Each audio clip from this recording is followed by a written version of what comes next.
The gunshot echoed through the saloon, shattering the whiskey bottle just inches from Kieran Prescott's face as he ducked behind the bar, his hand instinctively reaching for the Colt .45 holstered at his hip. Arizona Territory, 1885, was no place for a man with a conscience or a soft heart, two things Kieran had buried alongside his wife and infant son 5 years ago. "You've got nowhere to run, Prescott." The voice belonged to Charlie Weber, a cattle rustler whose brother Kieran had shot dead in self-defense the previous winter.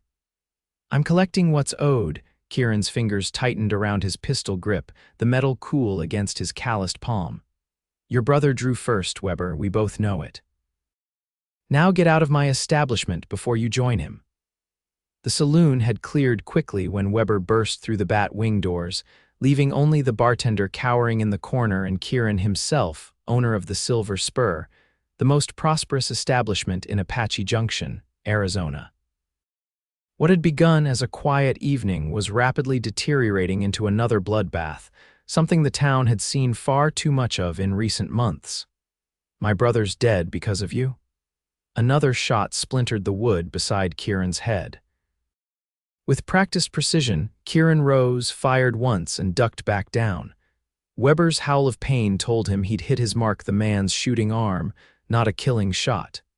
Kieran hadn't wanted to add to the growing tally of men he'd put in the ground. "Next one goes through your heart if you don't leave now," Kieran called out, the threat in his voice as dry as the desert air. "And I won't miss." The saloon doors creaked as Weber stumbled out, cursing wildly. Kieran waited several moments before rising, his eyes scanning the room for any remaining threat. Finding none, he holstered his weapon and straightened his vest. "You all right, Pete?" he asked the bartender, who was already emerging from his hiding spot. "Yes, sir, Mr. Prescott," Pete stammered, adjusting his white apron. "That's the third incident this month. Town's getting wilder by the day." Kieran grunted in agreement as he surveyed the damage, broken glass, splintered wood, bullet holes in his freshly painted walls. "Send for the sheriff.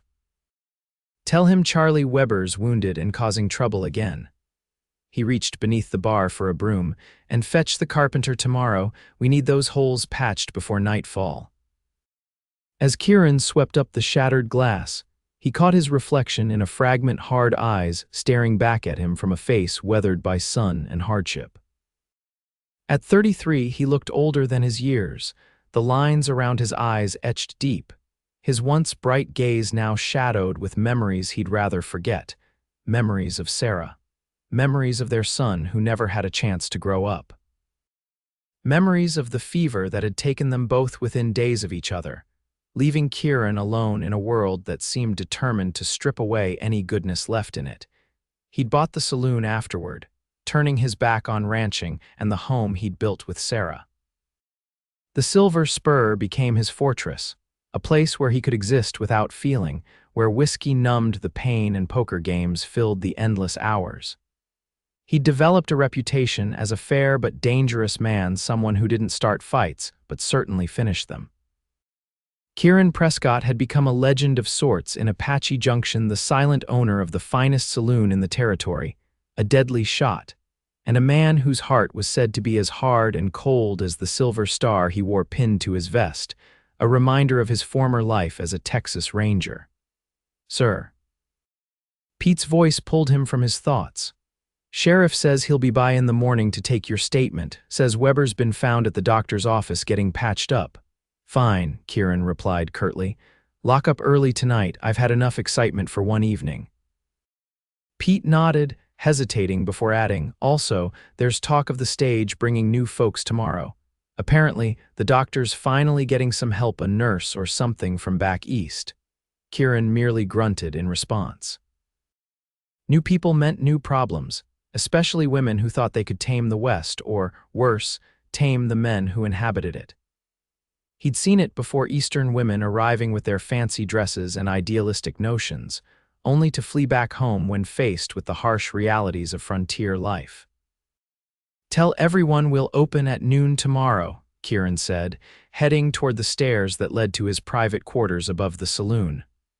"I've got business in the morning." That business was his daily ride to the small cemetery on the outskirts of town, where two graves sat beneath the shade of a mesquite tree. It was a ritual he hadn't broken in 5 years, a private moment when he allowed himself to remember, to feel, before locking it all away again behind the steel walls he'd built around his heart. As Kieran climbed the stairs to his Spartan room, he had no way of knowing that tomorrow's stage would bring more than just the town's new nurse. It would bring a woman whose honesty would challenge every barrier he'd erected, whose courage would match his own, and whose presence would force him to confront the man he once was and could be again.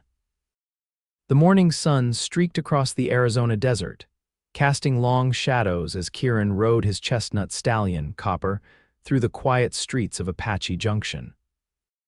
The town was just beginning to stir, shopkeepers sweeping their boardwalks, the blacksmith already at work, his hammer ringing against metal. Kieran nodded briefly to those who greeted him, but kept his interactions minimal. The cemetery lay a quarter-mile outside town, a peaceful plot surrounded by saguaro cacti and wildflowers that bloomed briefly after spring rains. Kieran dismounted, removed his hat, and approached the two modest gravestones. Zara Elizabeth Prescott, beloved wife and mother, 1855–1880. James Kieran Prescott, our angel, 1880. He knelt before them, brushing away desert dust that had gathered since yesterday. "Mourning," he said softly, the only time his voice ever lost its hard edge. "Town's the same." "Weber caused trouble again." He paused, allowing a rare smile. "Don't worry, Sarah, I just winged him." These one-sided conversations were his only connection to the man he used to be, a man who laughed easily, who dreamed of a large family, who believed in something bigger than survival. That man had died alongside Sarah and little James. After several minutes, Kieran replaced his hat, mounted Copper, and headed back toward town. As he approached Main Street, he noticed a crowd gathering around the stagecoach station. The Eastern stage was early today. Curiosity and a businessman's interest in potential new customers drew him closer. He reined in Copper across the street, watching as the dust-covered coach rolled to a stop. The driver jumped down, opening the door for the passengers. First emerged a portly gentleman in a tailored suit, clearly a businessman or perhaps a banker. Next came an elderly couple, followed by a young man clutching a leather-bound book that marked him as either a teacher or a preacher. Kieran was about to lose interest when one final passenger stepped down. She emerged like a vision from another world, tall and straight-backed, dressed in a practical but well-made traveling suit of deep blue. Her honey-blonde hair was pulled back in a simple knot, revealing a face that struck Kieran with its openness. Not conventionally beautiful, perhaps, but striking in its intelligence and vivacity. She surveyed the town with clear, assessing eyes, neither intimidated by the rough surroundings nor disapproving of them, merely curious. "That must be the new nurse," remarked Sheriff Davis, who had appeared beside Kieran's horse. "Dr. Monroe's been waiting months for help from back east." Was Kieran's only response as he watched the woman direct the unloading of her trunks with surprising authority. "Zara Elliott's her name, according to the Telegraph," the sheriff continued, seemingly unaware of Kieran's disinterest. "Trained at one of them fancy hospitals in Boston. Doc says she's worked on battlefields too during the war, must be made of stern stuff." Kieran's attention sharpened slightly. A battlefield nurse would have seen things that would break most Eastern ladies. Perhaps she wasn't as green as he'd assumed. The woman Zara Elliott was now speaking to Dr. Monroe, who had come to greet her. Her voice carried across the street, clear and surprisingly deep for a woman, with a slight Eastern accent that nonetheless had a musical quality to it. "I'm eager to begin work immediately, doctor."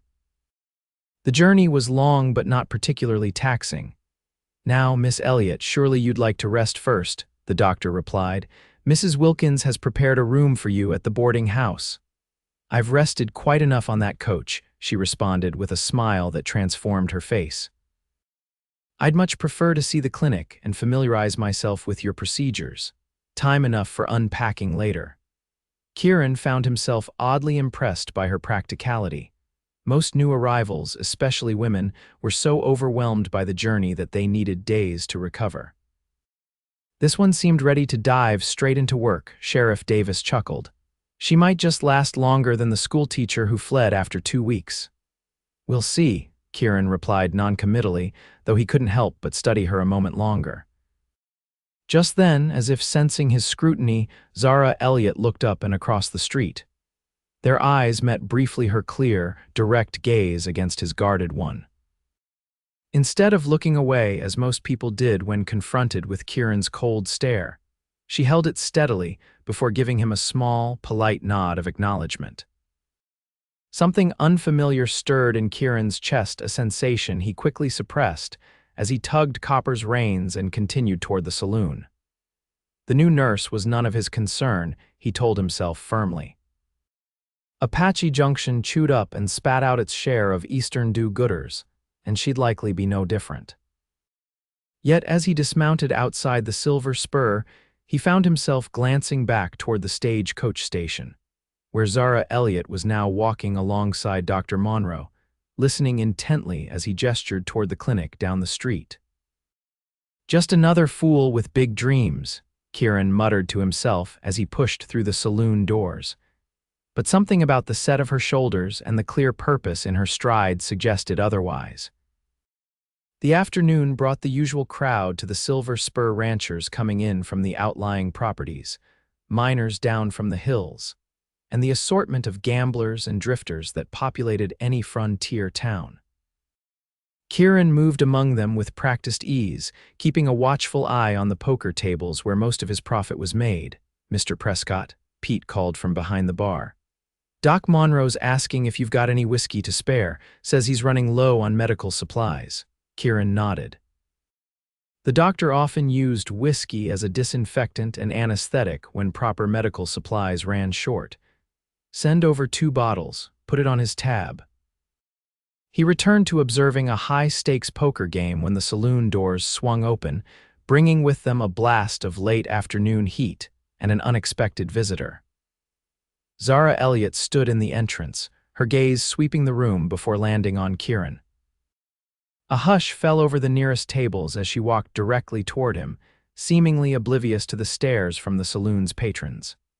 Up close, Kieran could see that her eyes were an unusual shade of green gold, like sun through spring leaves. "Mr. Prescott?" she asked, her voice calm and professional. "I'm Zara Elliott, Dr. Monroe's new assistant. He mentioned you'd sent over some whiskey, and I wanted to thank you personally. Your generosity will help us treat several patients currently waiting at the clinic." Kieran stared at her, taken aback by her directness. Most respectable women avoided the saloon entirely, or if forced to enter, did so with visible discomfort and haste. "Just business," he replied curtly. "Doc's good for it." "Nevertheless, it's appreciated."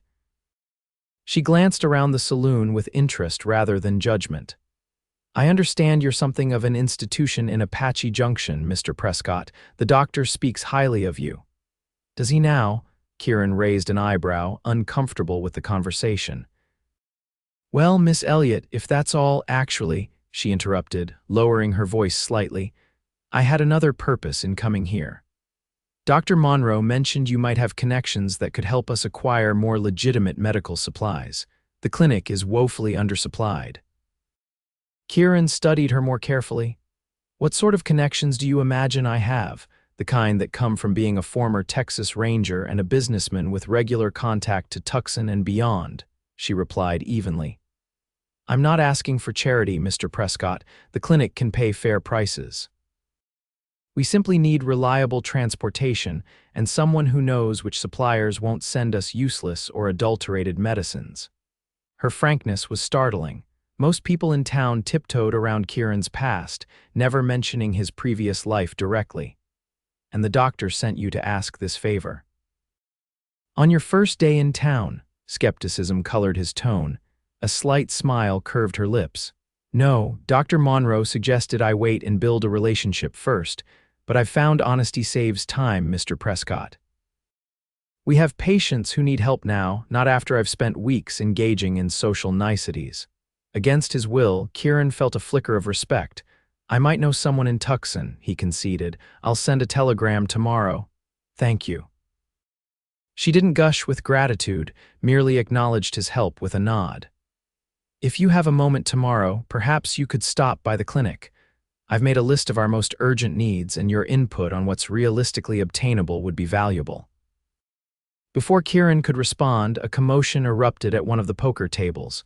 Two men were on their feet, accusations of cheating flying between them. Excuse me, Kieran said, already moving toward the disturbance. Of course. Zara stepped back, then added, Good evening, Mr. Prescott. He barely registered her departure as he focused on diffusing the situation before it escalated to gunplay. By the time order was restored, she was gone, leaving behind only a faint scent of lavender that seemed oddly out of place in the smoke-filled saloon. Later that night, as Kieran sat alone in his office counting the day's earnings, he found his thoughts returning to Zara Elliott. Her forthright manner was unusual, especially in a woman. Most people in Apache Junction approached him with either fear or deference, sometimes both. She had shown neither, speaking to him as an equal. It was refreshing and deeply unsettling. Kieran pushed the thoughts away and reached for the bottle of bourbon on his desk. The new nurse would either adapt to life in Apache Junction or she wouldn't. Either way, it wasn't his concern. He had a business to run and his own ghosts to keep at bay. The last thing he needed was entanglement with a woman whose honest eyes seemed capable of seeing straight through the walls he'd so carefully constructed. Yet despite his resolution, Kieran found himself at the door of the clinic the following morning, the promised telegram to his Tucson contact already sent. He told himself it was merely good business to maintain a positive relationship with the town doctor, nothing more. The clinic occupied a modest wooden building just off Main Street. Unlike most structures in town, it was painted a clean white, with a small sign identifying it as Monroe Medical Practice. Kieran hesitated briefly before climbing the 3 steps to the door and stepping inside. The waiting room was small but immaculately clean. 2 ranch hands sat on a bench, one cradling what appeared to be a broken arm. An elderly woman dozed in the corner chair, and a young mother tried to soothe a feverish child. From behind a partially closed door came the sound of voices, one belonging to Dr. Monroe, the other unmistakably Zara's. We'll need to amputate if this infection spreads further, she was saying, her tone professional but compassionate. The longer we wait, the greater the risk. I know, the doctor replied, sounding weary, but Thompson's the only blacksmith for 20 miles, and amputation means his livelihood. And delaying means his life, Zara countered firmly. We can discuss prosthetic options afterward. There are remarkable advances being made in, she broke off as she emerged from the back room and saw Kieran standing there. For a moment, surprise registered on her face before she composed herself. Mr. Prescott, good morning. She wore a simple cotton dress with an apron, her hair secured in a practical braid. Despite the early hour, she looked as though she'd been working for some time. Have you come about the medical supplies? I sent the telegram, he confirmed. Johnson in Tucson will put together what he can find. Should arrive on the westbound stage within a week. Relief softened her features. That's excellent news, thank you. She gestured toward the back room. I've just finished changing Mr. Thompson's bandages, but I have a few minutes if you'd like to discuss specifics. Kieran followed her to a small office adjacent to the examination room. A desk covered with medical journals and handwritten notes dominated the space. On the wall hung a framed medical certificate from Massachusetts General Hospital, dated 1880. Zara retrieved a folded paper from the desk. This is my list of essentials. I've prioritized based on immediate needs and shelf stability. She handed it to him, their fingers briefly touching in the exchange. Kieran scanned the list, impressed despite himself by its practicality and organization. There were no frivolous requests, only necessities for a frontier clinic dealing with everything from gunshot wounds to childbirths. Laudanum and quinine might be difficult, he noted. There's been shortages since the railroad disruptions last month. I suspected as much. She didn't appear discouraged. I've listed some alternatives that could substitute in emergencies. Also, I've been experimenting with local plants that might have medicinal properties. Kieran raised an eyebrow. Most Eastern doctors dismiss such remedies as superstition. I'm not most doctors, she replied simply. And I'm not technically a doctor at all, though my training is extensive. I've found that dismissing knowledge because of its source is foolish. The local Apache have survived here for generations using plants we barely understand. Her practicality was a surprise. Most medical professionals who came west were rigid in their training, unwilling to adapt or learn from local practices. You've spoken with the Apache, he asked, curious despite himself. A shadow crossed her face. Not yet, I understand relations are complex. But I hope to eventually. Dr. Monroe mentioned you have some standing with them. Kieran nodded reluctantly. Years ago, he'd intervened when a group of miners had threatened an Apache family gathering herbs near town. The incident had earned him respect from the local tribe, though he rarely spoke of it. Their medicine man, Nilchai, sometimes trades with us, he said. If you're serious about learning, I could make an introduction. Her eyes lit up. I would appreciate that greatly, Mr. Prescott. Something about her enthusiasm so genuine and unpretentious made Kieran uncomfortable. It reminded him too much of Sarah's excitement when she discovered something new about their frontier home. I should go, he said abruptly, folding the list and pocketing it. I'll make sure Johnson gets this exactly. If Zara was surprised by his sudden withdrawal, she didn't show it. Thank you again for your help. It will make a significant difference to our patients. As Kieran turned to leave, Dr. Monroe appeared in the doorway, looking haggard after what had clearly been a long night with Thompson. Prescott, didn't expect to see you here. The doctor's eyebrows rose in surprise. Just discussing medical supplies, Kieran replied tersely. Miss Elliott needed some assistance with orders. Ah, good, good. Monroe rubbed his gray-streaked beard. She's a godsend, this one. Already reorganized the entire supply cabinet and stayed up half the night with Thompson. Don't know how we managed before her. Zara looked slightly embarrassed by the praise. Dr. Monroe exaggerates. I'm simply doing my job. And doing it exceptionally, the older man insisted. You know, Prescott, we're hoping to expand the clinic soon, perhaps add a proper surgery and recovery room. Funds are tight, but send me the figures, Kieran interrupted, surprising himself as much as the others. The town needs a proper medical facility. It's good for business. Dr. Monroe looked stunned. Well, thank you, that's very generous. Kieran merely nodded, avoiding Zara's gaze as he headed for the door. He'd already shown more interest in town affairs this morning than he had in years, and it made him uneasy. Involvement led to attachment, and attachment inevitably led to loss, a lesson he'd learned at devastating cost. Yet as he stepped back onto the dusty street, Kieran found himself glancing back at the clinic. Through the window, he could see Zara already attending to the young mother and her feverish child, her manner both efficient and gentle. For the first time in 5 years, Kieran felt the steel around his heart shift ever so slightly, creating a hairline crack in his carefully constructed defenses.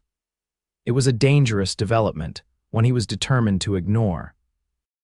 But as he walked back to the Silver Spur, he knew with uncomfortable certainty that Zara Elliott wasn't someone he could simply dismiss from his thoughts.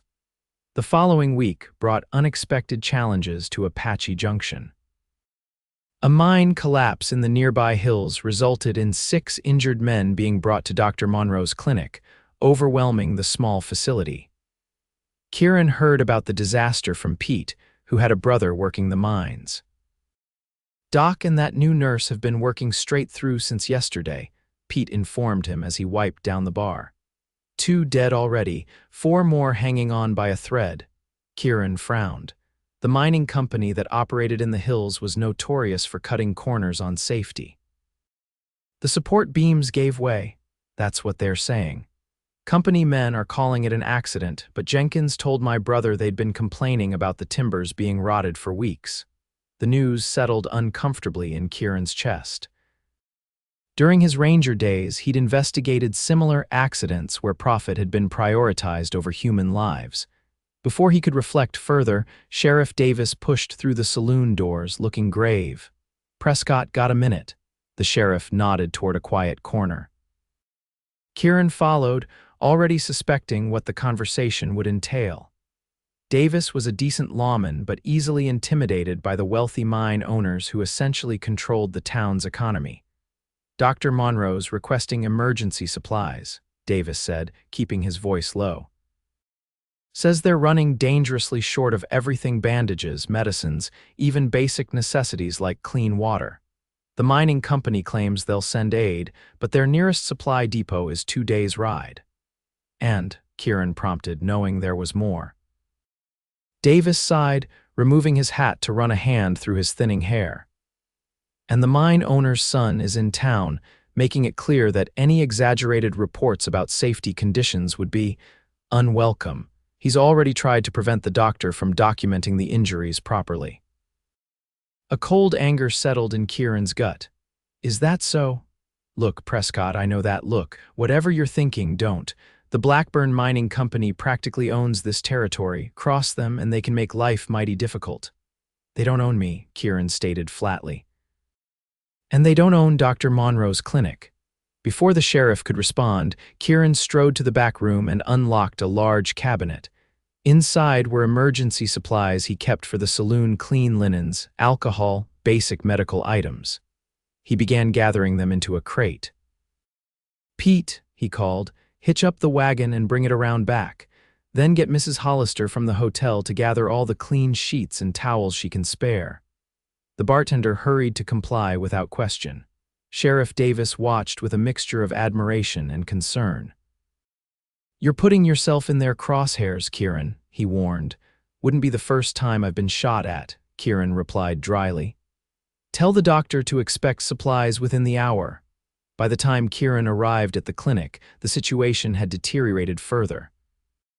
A crowd had gathered outside: families of the injured miners, concerned townspeople, and several well-dressed men who could only be Blackburn Mining Company representatives. He maneuvered the wagon to the back entrance, where he found Dr. Monroe looking exhausted, arguing with a young man in an expensive suit. "I don't care who your father is, Mr. Blackburn," the doctor was saying, his usual gentle demeanor replaced by firm resolve. "These men need proper care, and I will document their injuries accurately for the territorial record." "You're making wild accusations about safety violations without proper investigation," the young Blackburn retorted. "That's slander, and my father won't stand for it." "It's not slander if it's true," came Zara's voice as she emerged from the clinic, wiping blood from her hands with a stained cloth. Her apron was soaked with more blood, her face pale with exhaustion but her eyes blazing with righteous anger. The splintered support beam pulled from Miller's chest tells its own story. She noticed Kieran and the supplies, momentarily distracted from the confrontation. "Mr. Prescott, thank God, we're desperately short of everything." Young Blackburn Kieran recognized him now as Henry Blackburn, the mine owner's Harvard-educated son, turned with a scowl. "Prescott, I might have known you'd involve yourself where you're not needed." "These supplies are needed," Kieran replied evenly, beginning to unload the wagon. "Unless you've brought your own," Henry's face reddened. "The company will provide appropriate compensation to the affected workers' families. We don't need outsiders interfering in company business." "Treating the dying isn't interference," Zara said sharply. "It's basic humanity, something your company seems to lack. How dare you? You've been in this town, what, a week? You know nothing about our operations or the complexities of mining safety." "I know rotted timber when I see it," she countered, holding up her blood-stained hands. "I've spent the last 18 hours picking splinters of it from men's bodies." Kieran moved between them, facing Henry directly. "I suggest you leave, Blackburn. The doctor and Miss Elliott have work to do." Henry drew himself up indignantly. "My father will hear about this obstruction." "I'm sure he will," Kieran replied, unmoved. "Tell him Kieran Prescott sends his regards." The young man's face paled slightly at Kieran's tone. Without another word, he turned and stalked away, pushing through the crowd that had gathered to watch the confrontation. Dr. Monroe sighed heavily. Thank you for the supplies, Prescott, and the intervention. Young Blackburn has been hounding us since the men were brought in. Zara was already examining the contents of the wagon. This is excellent. The fresh bandages alone will make a significant difference. She looked up at Kieran, gratitude evident in her tired eyes. How did you know what we needed? Wasn't hard to guess, he replied, uncomfortable with her appreciation. Need help bringing it inside. Together, they transferred the supplies into the overcrowded clinic. The main room had been transformed into a makeshift ward, with injured miners occupying every available surface. The air was thick with the smell of blood and antiseptic. Zara moved efficiently among the patients, her exhaustion evident but her hands steady as she changed bandages and administered medicine. Kieran found himself watching her work, impressed by her competence and compassion. Miller's fever is rising, she informed Dr. Monroe as they worked side by side. The infection in his chest wound is worsening despite the carbolic acid treatment. We may lose him yet, the doctor murmured grimly. Davidson's no better, the crush injuries to his legs. Kieran overheard their quiet conference as he helped organize the supplies he'd brought. The situation was dire, and without thinking, he made a decision. I know someone who might help, he said, causing both medical professionals to turn toward him. An Apache healer. Nilchai has remedies for infections that I've seen work when nothing else would. Dr. Monroe looked skeptical but desperate enough to consider any option. The Apache don't often share their medicine with whites. They might for Prescott, one of the conscious miners spoke up from his cot. Saved the medicine man's grandson from a lynching 2 years back. Zara's eyes widened slightly as she looked at Kieran with new understanding. Could you reach this healer quickly? Kieran nodded. Their summer camp is about 2 hours' ride from here. I could be back by nightfall. Go, she said without hesitation. We'll do what we can here, but... Her voice trailed off as she glanced at the two most critical patients. Without another word, Kieran headed for the door. As he mounted Copper for the ride into the hills, he questioned his own actions. He'd spent years deliberately avoiding entanglement in other people's problems, focusing solely on his saloon and his solitude. Yet here he was, riding to seek help from the Apache for miners he didn't know, all because a woman with honest eyes had looked at him with hope. The steel around his heart felt increasingly brittle, developing cracks he wasn't sure he could repair. Nilchai was not easily convinced, but the old relationship between them eventually persuaded the medicine man to return to town with Kieran. He brought with him several pouches of herbs and roots, along with his quiet granddaughter who served as his assistant. By the time they returned, night had fallen over Apache Junction. The crowd outside the clinic had thinned, though several women still maintained a vigil, waiting for news of their husbands and sons. Kieran led Nilchai and his granddaughter through the back entrance, where Dr. Monroe greeted them with palpable relief. Davidson died an hour ago, he informed Kieran quietly. Miller and Jackson are failing. If your friend can help, now's the time. Nilchai assessed the situation silently, his weathered face revealing nothing as he examined the infected wounds. Finally, he spoke in his native tongue, his granddaughter translating. He says the wounds are poisoned by bad wood and earth spirits. He will try to draw out the poison, but the men are very weak. Zara approached cautiously, respectful of the healer's space. Please tell him we're grateful for any help he can offer. When the granddaughter translated, Nilchai looked at Zara with interest. He asked her a question directly, surprising everyone. He wants to know if you are a medicine woman of your people, the granddaughter explained. Yes, Zara replied simply, though my methods are different from his. Nilchai nodded, then surprisingly gestured for her to join him beside Miller's cot. What followed was an unexpected collaboration, Nilchai preparing his herbal poultices while Zara cleaned the wounds with antiseptic. The Apache healer showed her how to apply the poultice, explaining through his granddaughter that it would draw out infection and reduce fever. For hours, they worked together, Nilchai treating the worst infections with his remedies while Zara and Dr. Monroe handled other aspects of care. Kieran found himself pressed into service, helping move patients and preparing fresh bandages, Near dawn, Miller's fever finally broke. The miner opened his eyes for the first time in 24 hours, weak but conscious. Jackson's condition also stabilized, his labored breathing easing somewhat. As the first light of day filtered through the clinic windows, Nilchai prepared to leave, satisfied that he had done what he could. Before departing, he spoke at length to his granddaughter, who then turned to Zara. "My grandfather says you have good hands and a respectful heart. He invites you to visit our camp to learn more of our healing ways if you wish. This is a rare honor." Zara looked stunned, then deeply moved. "Please tell him I am humbled by his generosity. I would be honored to learn from him." After Nilchai departed, the exhausted medical team finally allowed themselves to rest. Dr. Monroe retreated to his quarters for a few hours of sleep, leaving Zara to monitor the patients. Kieran, who had remained through the night, found himself alone with her in the quiet clinic. "You should rest," he told her, noticing the dark circles beneath her eyes. "Soon," she promised, checking Miller's bandages one last time. "I want to be sure the fever doesn't return." In the soft morning light, with her hair escaping its braid and her face showing every hour of her exhausting vigil, Kieran thought she had never looked more beautiful. The realization unsettled him deeply. "Thank you," she said suddenly, turning to face him. "For bringing Nilchai, for the supplies, for staying through the night. You saved lives today, Mr. Prescott." "Kieran," he said, the name feeling strange on his lips after so long being addressed formally. "After everything, you might as well use my given name." A small smile curved her lips. "Kieran, then, and I'm Zara."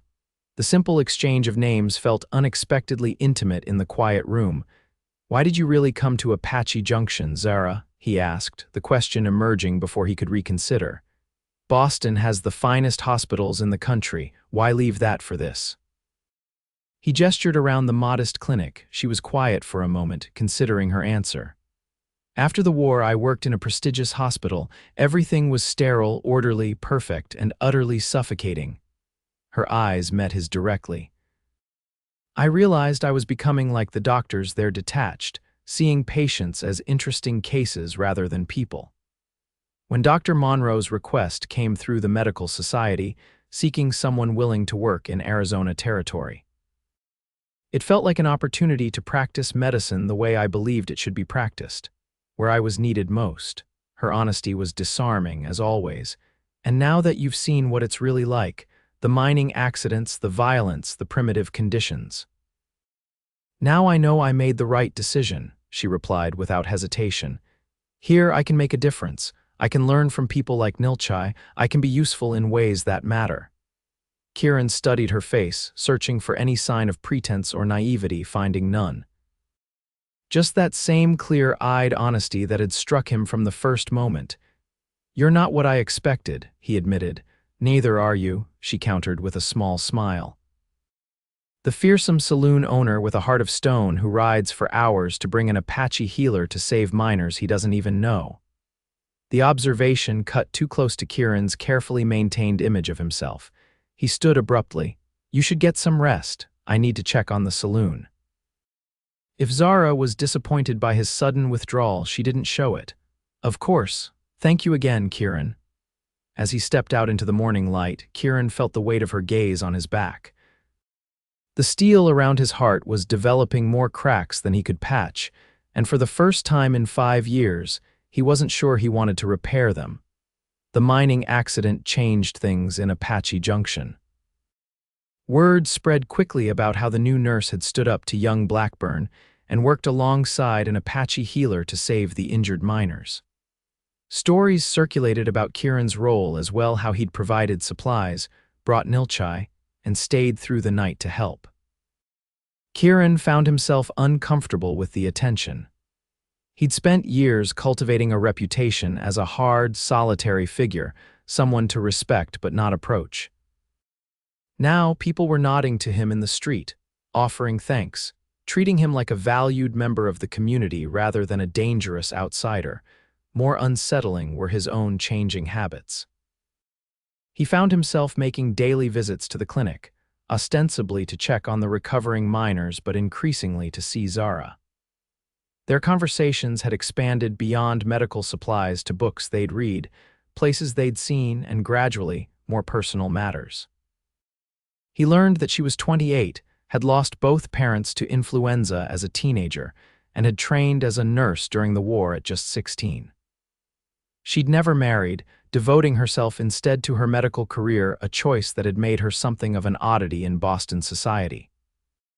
In turn, Kieran found himself sharing small pieces of his own past stories from his ranger days, his arrival in Apache Junction, even occasionally mentioning Zara, though never the full extent of his loss. 2 weeks after the accident, Kieran was surprised to find Zara at his door just before the saloon opened for the day. "I need an escort," she announced without preamble. "Nilchai's granddaughter came to the clinic this morning. Her grandfather has invited me to visit their camp today to learn about their healing plants. Dr. Monroe can spare me, but I shouldn't travel into the hills alone." Kieran raised an eyebrow. "And you thought of me. You're the only person in town with a positive relationship with the Apache," she pointed out practically. "And you know the way to their camp." It was a reasonable request, yet Kieran hesitated. A day alone with Zara, away from town, seemed dangerous in ways that had nothing to do with physical safety. "I have a business to run," he said, though without much conviction. "Pete managed it yesterday when you spent 3 hours playing poker with the cattle buyers," she countered, a hint of amusement in her eyes. "Surely he can handle one more day." Kieran couldn't help the slight twitch of his lips.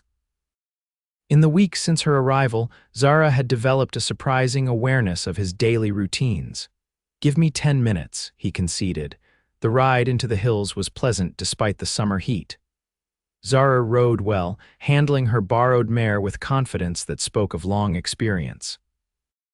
She wore a practical split riding skirt and a light cotton blouse, her hair braided and tucked beneath a wide-brimmed hat. "You've ridden before," Kieran observed as they followed the narrow trail into the foothills. "I grew up in western Massachusetts before moving to Boston," she explained. "My father raised horses, not quite the same as your western Mustangs, but I learned to ride before I could properly walk." The image of a young Zara on horseback came easily to Kieran's mind. "Your parents would be proud of the work you're doing here." A shadow crossed her face. "I hope so. My father wanted me to marry well and live a conventional life. My mother understood my desire for more, but she died when I was 14. The war came soon after, and when the hospitals needed volunteers." "You found your calling," Kieran finished for her. She nodded, looking thoughtful.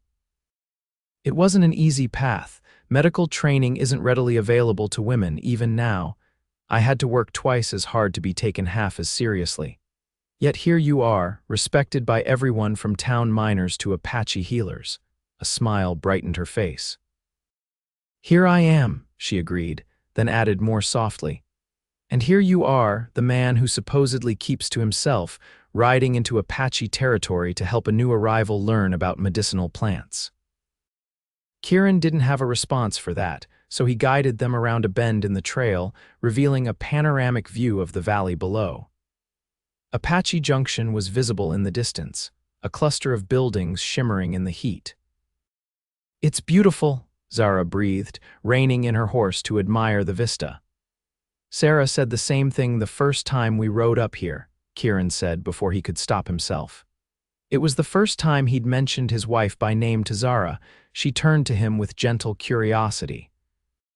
"Sarah was your wife," Kieran nodded, his throat suddenly tight.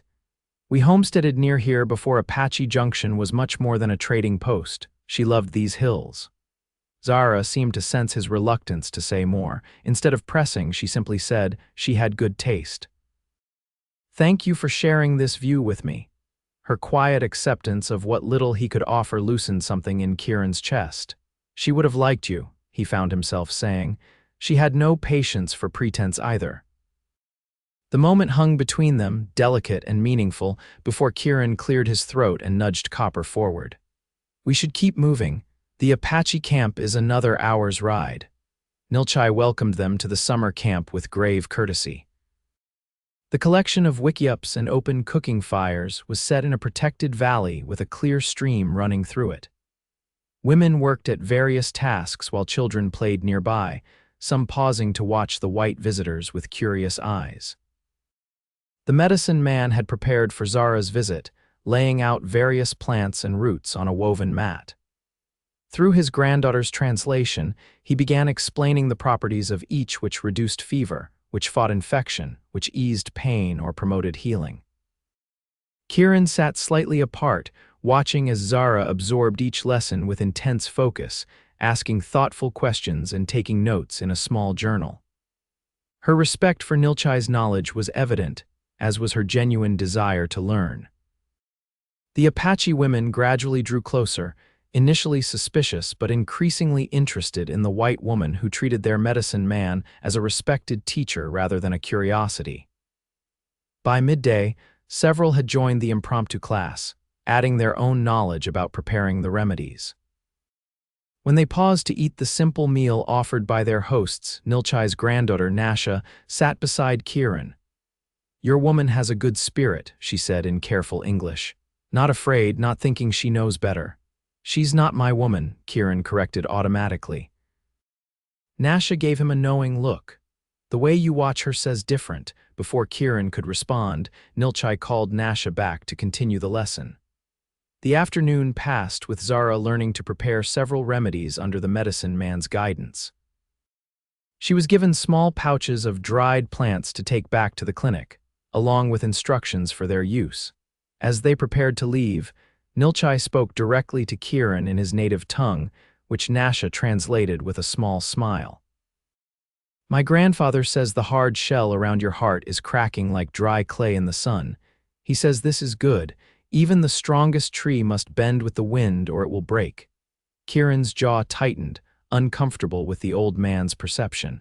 "Tell your grandfather I appreciate his concern." Nasha shrugged. "He is not concerned, he is pleased. He says life returns to you." The ride back to town was quieter, both Kieran and Zara absorbed in their own thoughts. The sun was setting as they approached Apache Junction, painting the desert in gold and crimson. "Thank you for today," Zara said as the first buildings came into view. "Not just for the escort, but for making the introduction possible. What Nilchai taught me will help many patients." "He wouldn't have shared so much with just anyone," Kieran observed. "He saw something in you worth trusting." She looked thoughtful. "Perhaps because I approached him without preconceptions. Too many Easterners arrive convinced of their own superiority, unwilling to learn from those they consider primitive." "Like young Blackburn," Kieran suggested. "Precisely." Her expression darkened. "Have you heard the latest? The mining company is claiming the accident was caused by the miners' own negligence. They're refusing compensation to the families."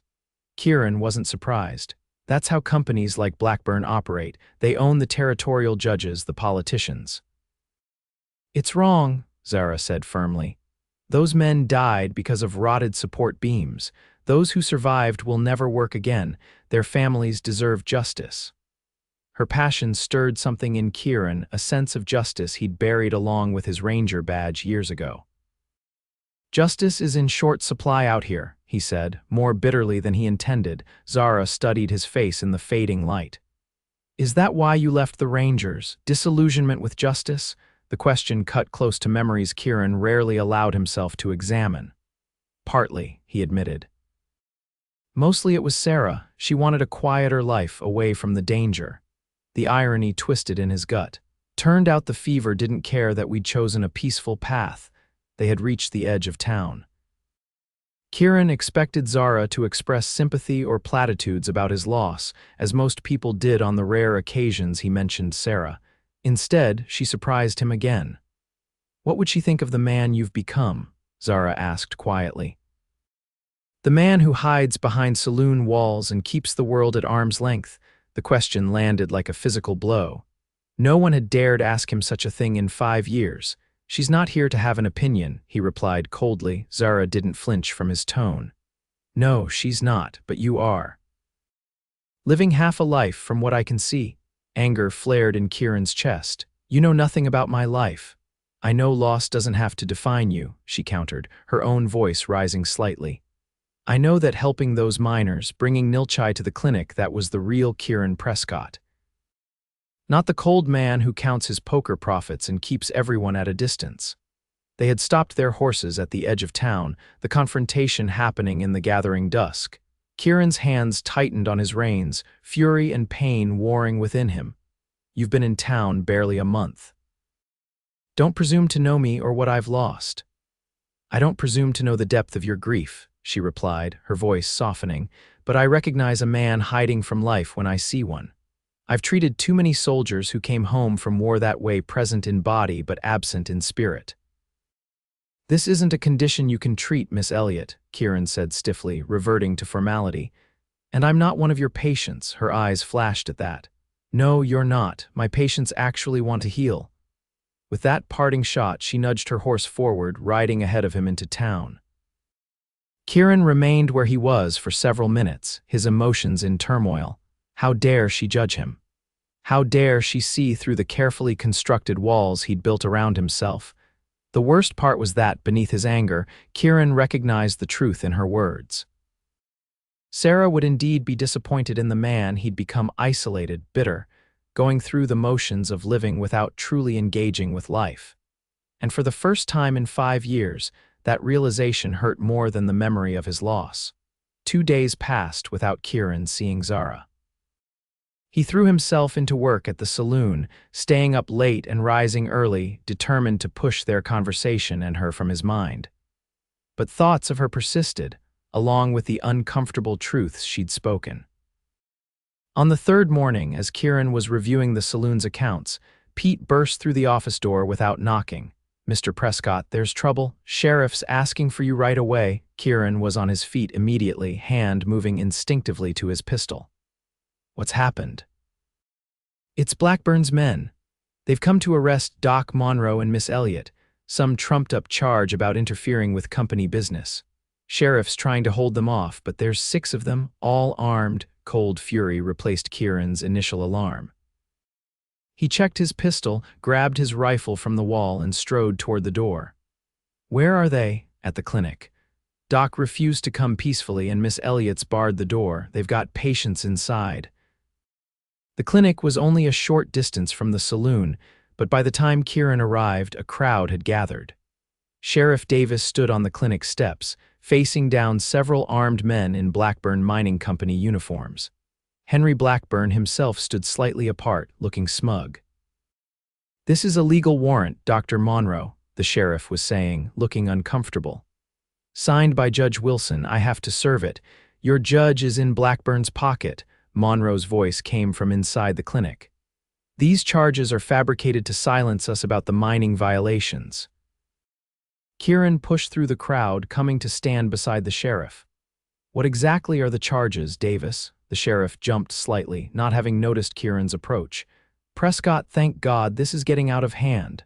The charges, Kieran repeated firmly. Davis sighed. Criminal defamation and interfering with company operations. Judge Wilson signed the warrants this morning. Based on what evidence? Henry Blackburn stepped forward, his expensive suit out of place among the dusty mining company thugs. The evidence is clear, Prescott. Monroe and that nurse have been spreading malicious lies about our mining operations, causing panic among our workers and threatening our business interests. They treated your injured miners, Kieran replied coldly, and documented their injuries truthfully. Documentation that conveniently supports their unfounded claims about safety violations, Henry sneered. My father won't tolerate such slander. The doctor, and especially that troublesome woman, will face territorial justice. At that moment, the clinic door opened slightly and Zara appeared in the gap. Her face was pale but determined. If you want to arrest me, fine, she said clearly.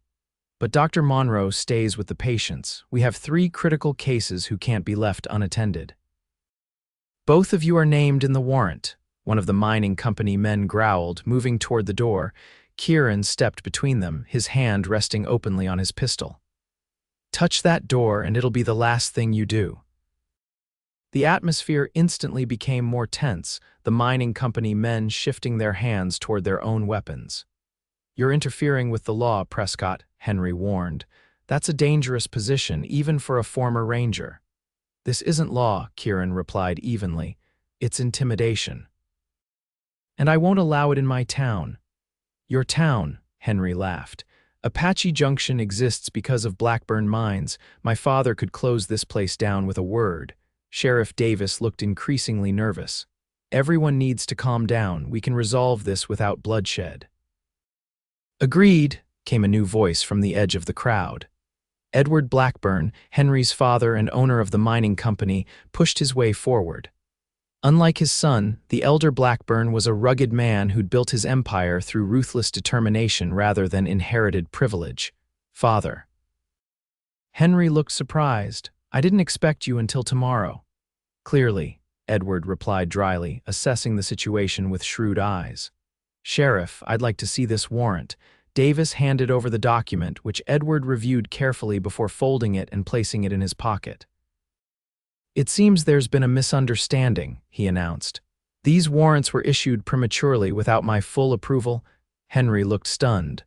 But you said, not now, Henry, his father cut him off sharply. Turning to the clinic door where Zara still stood, he continued, Miss Elliott, isn't it? I understand you've been quite vocal about the conditions in my mine. Zara lifted her chin slightly. I've been truthful about the injuries I treated, Mr. Blackburn. The evidence speaks for itself. Rather than becoming angry, Edward Blackburn looked thoughtful. I'd like to see this evidence, not as a prelude to legal action, but as the owner of a company with a vested interest in worker safety. The request seemed so reasonable that Zara appeared momentarily nonplussed. She glanced at Kieran, who gave a barely perceptible nod. Very well, she agreed cautiously. Dr. Monroe has kept detailed records. Edward turned to his men. Wait here. My son and I will speak with the doctor and Miss Elliott privately.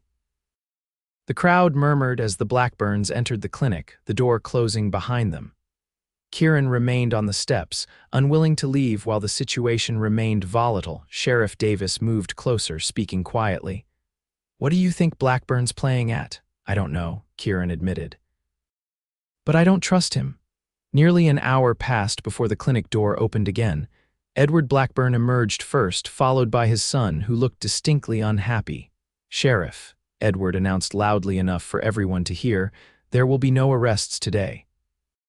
I'm withdrawing all complaints against Dr. Monroe and Miss Elliott. Murmurs of surprise rippled through the crowd. Henry looked as though he'd swallowed something sour. Furthermore, Edward continued, Blackburn Mining Company will be initiating a full safety review of all our operations with independent inspectors. We'll also be providing compensation to the families affected by last month's accident. It was a complete reversal of the company's previous position. Kieran's eyes narrowed in suspicion. Men like Edward Blackburn didn't change their minds without reason. As if reading his thoughts, Blackburn approached Kieran directly. Miss Elliott made a compelling case, he said quietly. And she had documentation I wasn't previously aware of. It seems my son and the local managers have been less than forthcoming about conditions in the mines. You expect me to believe you didn't know? Kieran challenged. Blackburn's expression hardened. What I know, Prescott, is that dead miners don't produce ore, neither do striking ones. Miss Elliott pointed out that news of our safety violations has reached the miners' union in Colorado. I'm a businessman, not a fool. Better to address the problems now than face a full-scale labor revolt. That at least rang true. Blackburn's concern wasn't for his workers but for his profits. Still, the outcome would benefit the miners and their families, whatever his motivation. One more thing, Blackburn added. The clinic needs expansion. Miss Elliott has some rather ambitious ideas for a proper hospital to serve the region. Blackburn Mining will be making a substantial donation toward that goal. Before Kieran could respond, Zara appeared in the doorway, looking both relieved and wary. The terms are agreed, Mr. Blackburn, she said formally. Dr. Monroe will supervise the medical examinations of your miners and I'll consult on safety improvements. Edward nodded. My manager will be in touch tomorrow to arrange the details. He turned to the crowd and raised his voice. The excitement's over, folks. Blackburn Mining takes care of its people. The performance was masterful, turning a potential public relations disaster into an opportunity to appear benevolent. The crowd gradually dispersed, many looking relieved that violence had been avoided. As the Blackburns and their men departed, Kieran finally relaxed his vigilant stance. Zara approached him, exhaustion evident in the slump of her shoulders. "Thank you for coming," she said quietly. "Your presence made a difference." "What exactly happened in there?" Kieran asked, still skeptical about Blackburn's sudden change of heart. A small, triumphant smile curved her lips. "I showed him the telegrams I sent to the Miners' Union and 3 territorial newspapers last week, documenting the safety violations with affidavits from the injured miners. I also mentioned that a friend in Boston works for a national publication that might find the story interesting." Kieran stared at her in amazement. "You bluffed Edward Blackburn?" "It wasn't entirely a bluff," she replied. "I did send those telegrams." Blackburn's smart enough to recognize that public opinion and potential strikes would cost him more than implementing proper safety measures and compensating a few families. The realization of what she'd risked struck Kieran forcefully. "You could have been arrested. Blackburn could have had you run out of town, or worse." "I couldn't stand by and do nothing," she said simply. "Those families deserve justice." In that moment, looking at her tired but determined face, Kieran felt the last of the steel around his heart give way. This woman, who had been in Apache Junction barely a month, had shown more courage and conviction than he had in 5 years of living there. "Sarah would have done the same," he said softly. Zara's eyes widened slightly at the unexpected comment. "She sounds like she was a remarkable woman." "She was," Kieran took a deep breath. "And she would be ashamed of how I've lived since losing her. You were right about that." The admission hung between them, significant and vulnerable. Zara reached out hesitantly, her hand brushing his arm. "It's never too late to honor her memory by living fully again," she said gently.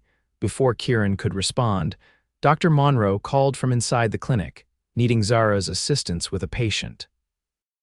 She gave Kieran's arm a light squeeze before hurrying back inside, leaving him standing on the steps with the unfamiliar sensation of hope blooming in his chest. The weeks that followed brought significant changes to Apache Junction. True to his word, Edward Blackburn funded safety improvements in the mines and provided compensation to the affected families. The miners, seeing tangible evidence that speaking up could lead to positive change, began to organize and advocate for better conditions. More surprising to the townspeople was the transformation in Kieran Prescott. He remained the owner of the Silver Spur, but he became increasingly involved in town affairs. When Dr. Monroe proposed expanding the clinic into a proper regional hospital, Kieran was the first to offer financial backing, followed by several other business owners. His relationship with Zara evolved gradually, beginning with daily visits to the clinic that extended into evening walks and shared meals. Their conversations ranged from passionate debates about territorial politics to quiet discussions of books and personal philosophies.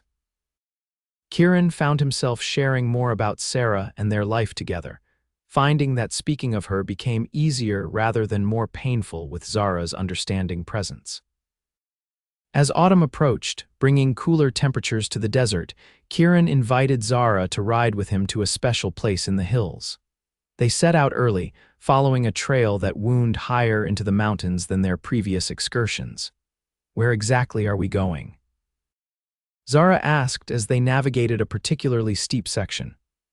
"Somewhere I haven't been in 5 years," Kieran replied, his expression a mixture of determination and apprehension.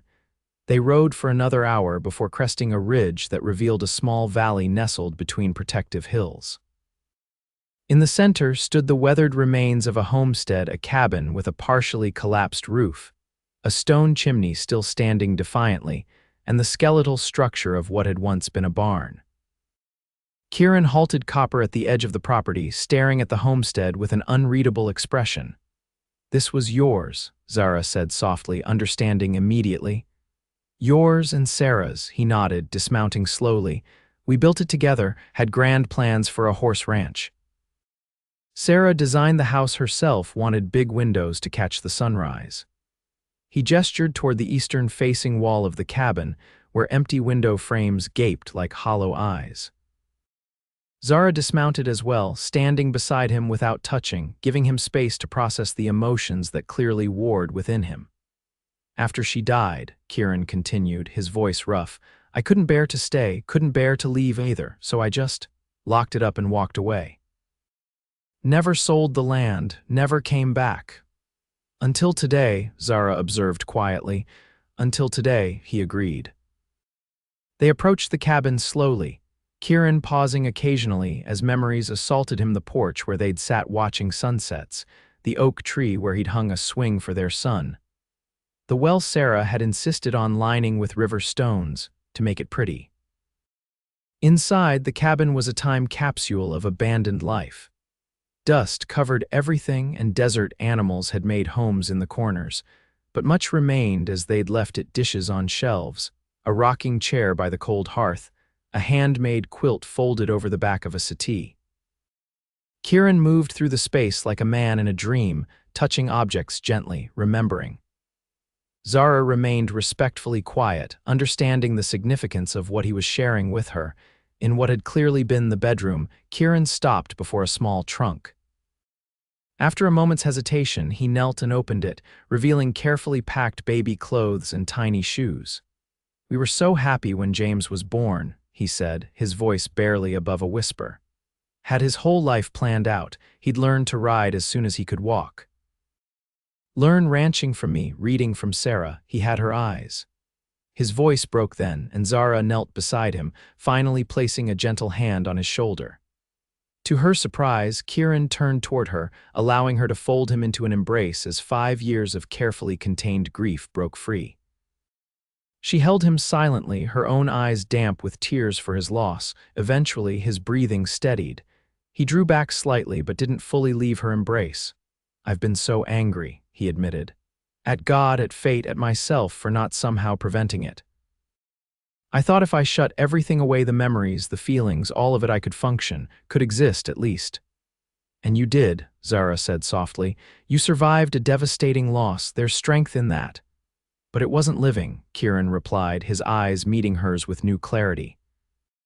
Not really. Sarah would have hated seeing me like that. She believed in living fully, taking chances, opening your heart even knowing it might get broken. Zara smiled gently. She sounds very wise. She was. Kieran took a deep breath, coming back here today.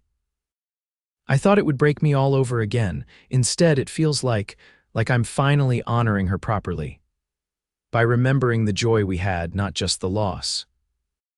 They remained in the cabin, a while longer, Kieran sharing stories of his life with Sarah, as they carefully packed a few meaningful items to take back with them: a silver hairbrush, the quilt, a small wooden horse he'd carved for his son. As they prepared to leave, Kieran stood in the doorway, looking back at the home he'd abandoned. I think I'd like to restore it, he said thoughtfully. Not to live in too many ghosts, but it's good land, could be a working ranch again. That sounds like a fine idea, Zara agreed. A way to honor what was while creating something new. Kieran turned to her then, taking her hand in his. I couldn't have done this without you, Zara. Coming back here, facing these memories, you gave me the courage. You always had the courage, she countered. You just needed someone to remind you. The ride back to Apache Junction was companionable, filled with lighter conversation as the emotional weight of the morning gradually lifted. As they approached town, Kieran guided them on a slight detour, stopping at a hilltop overlook where the entire settlement was visible below, bathed in late afternoon sunlight. I've been thinking, he said, as they sat side by side on a fallen log. About what you said months ago, that I was living half a life. Zara looked slightly embarrassed. I spoke too boldly that day. It wasn't my place to judge how you coped with your loss. No, Kieran shook his head. You spoke honestly. It's what you've done from the first day you arrived, faced everything and everyone with straightforward truth. It's refreshing. He turned to face her fully, taking both her hands in his. I've been half alive for 5 years, Zara. Since you came to Apache Junction, I've felt myself waking up. Caring again, seeing possibilities instead of just getting through each day, her eyes widened as she realized the direction of his words. "I'm not saying this well," Kieran continued, his usual confidence faltering slightly. "I don't have your gift for honesty, but I need you to know that I've come to care for you, deeply." Zara's expression softened, her hands tightening around his. "I care for you too, Kieran." "I know it hasn't been long," he said quickly. "And I know my heart's still healing in many ways, but I don't want to waste more years hiding from life, from feelings."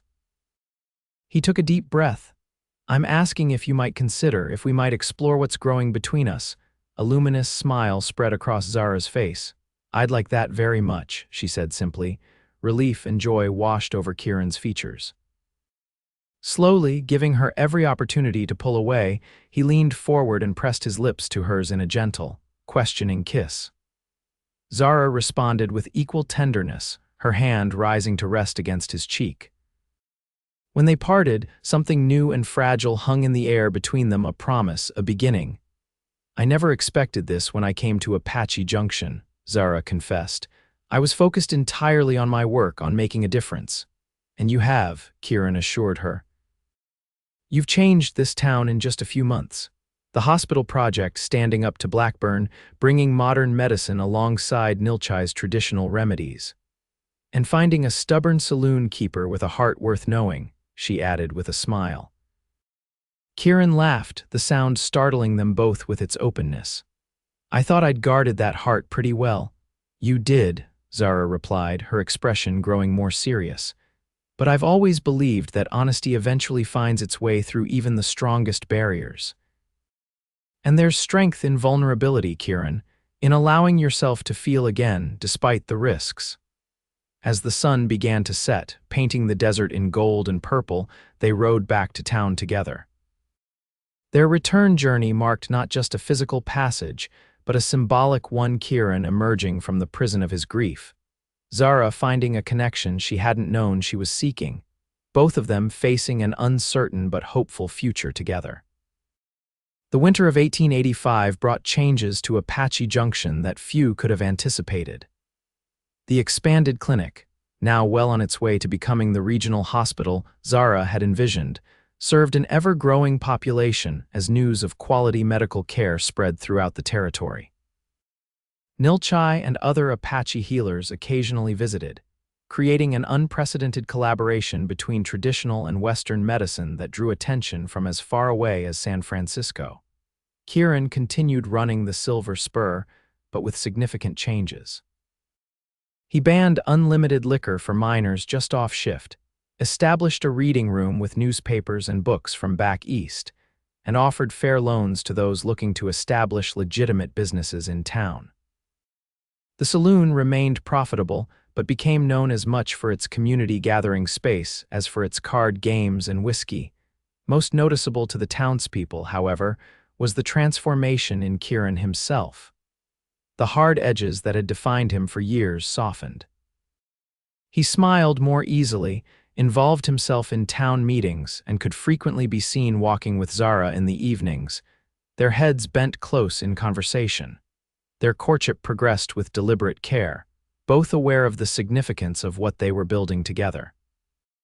They shared meals, attended the occasional town social, and rode out to the homestead regularly as Kieran began the slow process of restoration. Zara respected his occasional need for solitude, particularly on anniversaries related to Sarah and James, while Kieran supported her dedication to her medical work, even when it meant canceled plans or interrupted evenings. As Christmas approached, Dr. Monroe insisted on hosting a small dinner for his staff and closest friends.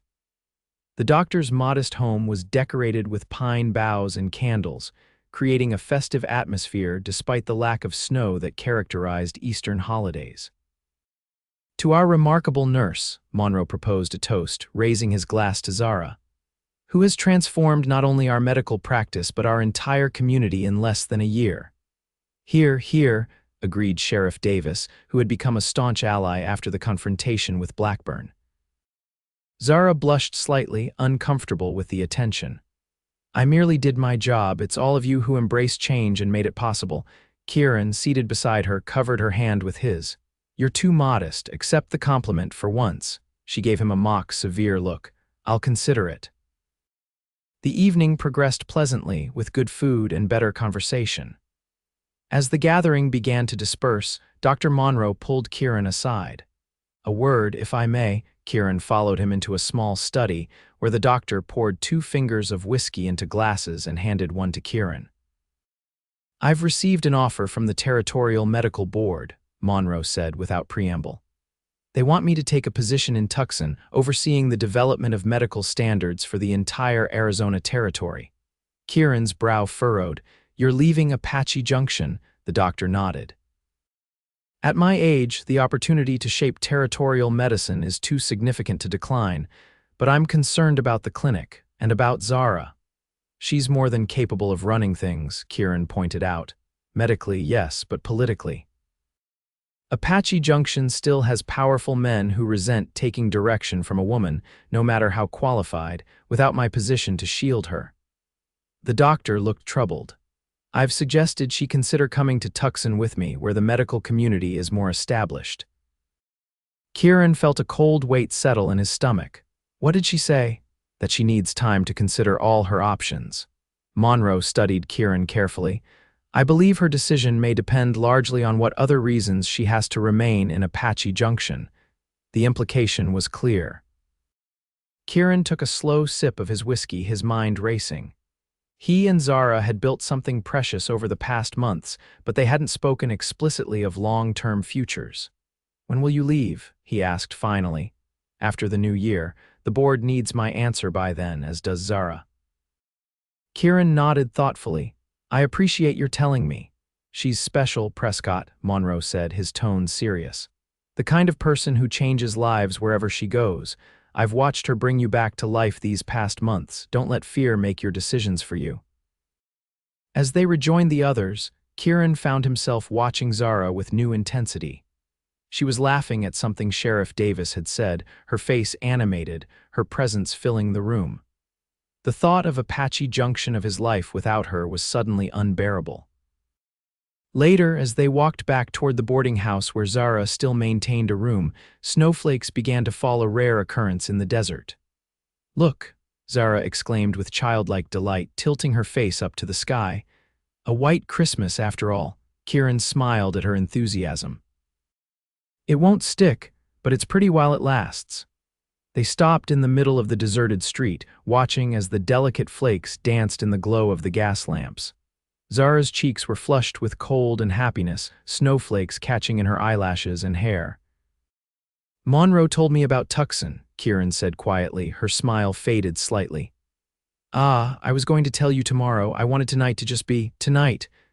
"What are you thinking?" he asked, his heart pounding uncomfortably. Zara sighed, her breath visible in the cold air.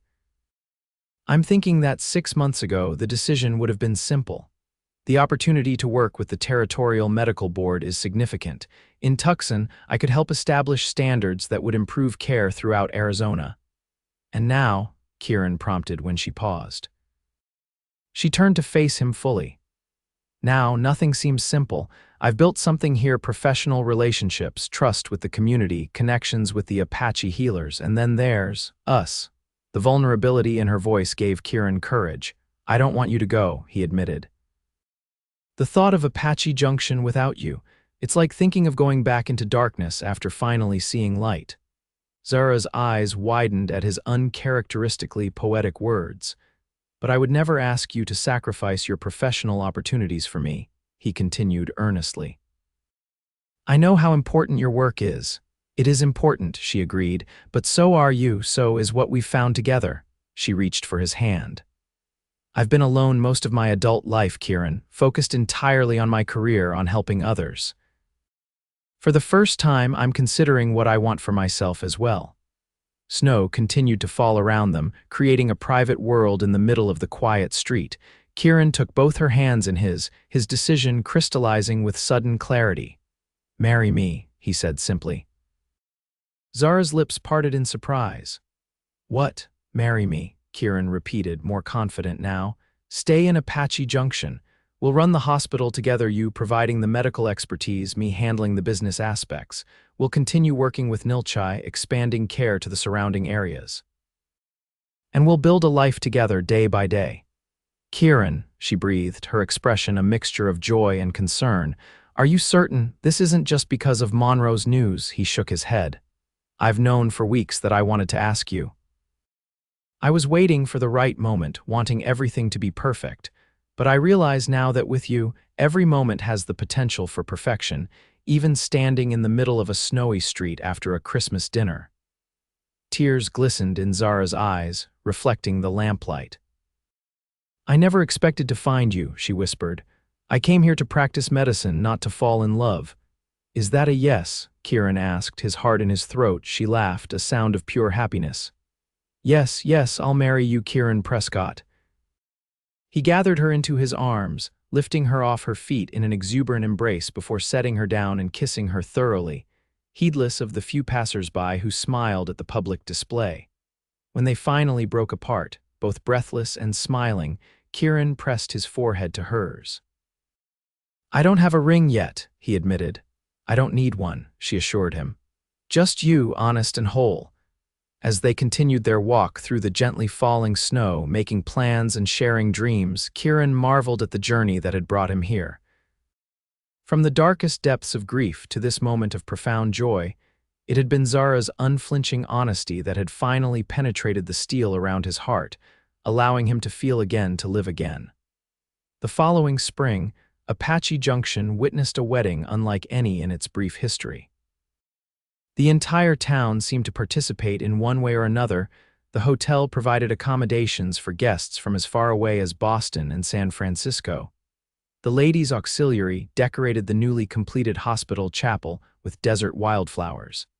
And even Edward Blackburn contributed a substantial wedding gift in the form of medical equipment for the hospital. Nilchai and several other Apache attended, bringing traditional blessing gifts and performing a ceremony alongside the Christian service conducted by the town's minister. Dr. Monroe, now established in his Tucson position, returned to give Zara away in the absence of her own father. The homestead, now fully restored though still not inhabited, provided the setting for the wedding feast. Under a canopy of stars, with lanterns illuminating tables set on the land Kieran had once shared with Sarah, the community celebrated not just a marriage but a rebirth of a man, of a property, of hope itself. As the celebration continued around them, Kieran led Zara away from the gathering to a quiet spot beneath the oak tree where a child's swing now hung once more. Are you happy? He asked softly, his arms encircling her waist. Completely, she assured him, leaning back against his chest. Though I'm still not entirely convinced we need such a large house in town, Kieran chuckled. The hospital director and chief nurse need a respectable residence. Besides, it has room to grow into.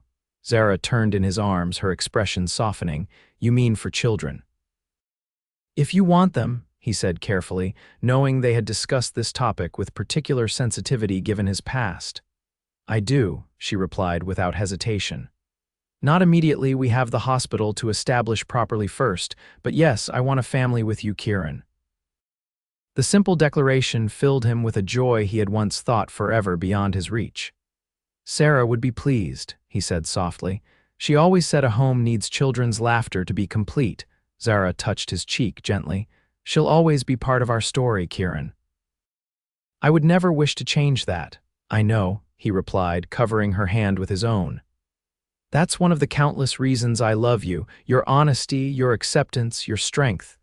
From the distance came the sounds of music and laughter as the celebration continued. Soon, they would return to their guests, to the community that had become family to them both. But for now, they stood together in the starlight, two people who had found each other against all odds, a cowboy who had guarded his heart with steel, and a woman who had broken through with nothing but honesty. Epilogue 5 years later, 1890, the morning sun streamed through the windows of the Prescott home, illuminating the organized chaos of breakfast. 3-year-old Thomas was determinedly spreading jam across his bread with more enthusiasm than accuracy, while his father attempted to contain the mess. Careful there, partner, Kieran cautioned, rescuing the jar before it could topple.